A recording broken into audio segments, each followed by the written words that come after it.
सोटंच YouTube channel में मैं रमन रावल आपका स्वागत करता हूं। आज हम आप जीवन के एक ऐसे पहलू की बात करते हैं जिस पर आपने भी गौर किया होगा।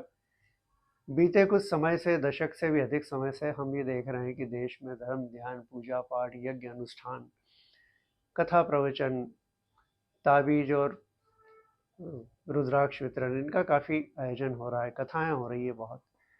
तो इस तरह से हमको लगता है कि देश में धार्मिकता, नैतिकता, जीवन मूल्यों की कद्र करना, आदर्श, ईमानदारी, इन सब की भी बढ़ोतरी कहीं हो रही होगी। लेकिन जो घटनाएं हमारे सामने आ रही हैं, जो परिवेश अभी निर्मित हो रहा है, उस हिसाब से अगर हम देखें तो देश में विवाद, वैमनस्यता, अत्याचार, व्याभिचार, भ्रष्टाचार, अनैतिकता, इनकी बहुत सारी घटनाएं सामने आती हैं।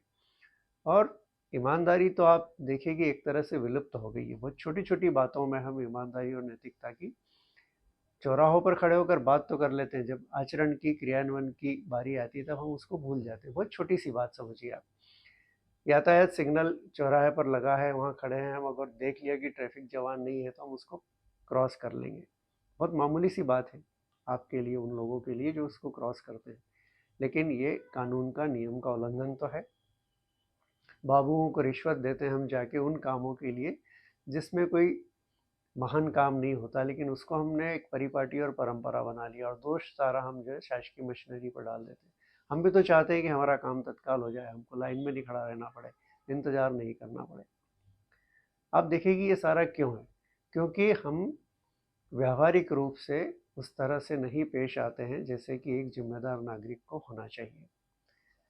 धार्मिकता जो बढ़ी है उसके मैं आपको मौलिक रूप से जो कारण है वो बताता हूँ कि इस समय देश में करीब 25 करोड़ लोग एक वर्ष में धार्मिक यात्राएं कर रहे हैं। काशी की हम बात करें तो वहाँ 14.5 करोड़ लोग एक वर्ष में आते हैं। उज्जैन महाकाल लोग जब से बना है, 5.5 करोड़ धर्मालु एक साल में वहाँ पहुँच रहे हैं। तिरुपति में 2.5 करोड़ का आंकड़ा है, शिरडी में 1 करोड़ है, सोमनाथ में 1 करोड़ है। इस तरह से देश के अनेक पर्यटन, धार्मिक पर्यटन स्थल है, वो मानकर चलिए कि 25 करोड़ लोग यात्रा कर रहे हैं। इसके अलावा देश में अलग अलग कथाकार जो कथाएं करते हैं, न्यूनतम आंकड़ा भी अगर हम पकड़ लें तो 5 करोड़ लोग इन कथाओं में सुनने के लिए जाते हैं। यानी 30 करोड़ लोग सीधे सीधे धर्म के, नैतिक उपदेशों के, जीवन मूल्यों के बारे में जानना समझना चाहते हैं और जानते समझते भी हैं। लेकिन मुझे लगता है कि ये उसी समय का, उसी क्षण का एक प्रभाव है। वहाँ से, उस दायरे से हम उस ओरा से बाहर निकले तो सब भूल जाते हैं। हमको कहीं ये ध्यान नहीं रहता है कि हमारी अपनी भी कुछ जिम्मेदारियां हैं, हमारी अपनी भी कुछ नैतिकताएं हैं। देश के प्रति, समाज के प्रति, परिवार के प्रति हम जो है कितना नैतिक, ईमानदार, आदर्शवादी हो सकते हैं, वहाँ हम सब भूल जाते हैं। इस मामले में महान कथाकार प्रेमचंद ने बहुत उम्दा बात कही थी। सन 1930-40 के दशक में उनकी कहानी में एक जगह जिक्र आया था कि व्यक्ति ईमानदार तभी तक है जब तक उसे बेईमानी का मौका नहीं मिला। हम भारतीय अगर देखें तो उस मिसाल पर काफ़ी कुछ खरे उतरते दिखाई देते हैं। तो हम सबको ये विचार करना चाहिए कि आखिरकार गड़बड़ कहाँ है, इसमें चूक कहाँ हो रही है। आप देखिए कि हम भेड़ चाल की तरह सारी चीज़ों को अपनाते हैं। आप धार्मिक पर्यटन की बात करें तो आपको जानकर शायद ताज्जुब होगा कि एक साल में करीब 12,500 करोड़ रुपए का धार्मिक पर्यटन हो चुका है। इसमें यात्रा खर्च, रहना, खरीदारी करना, जाना आना, हर तरह के खर्च।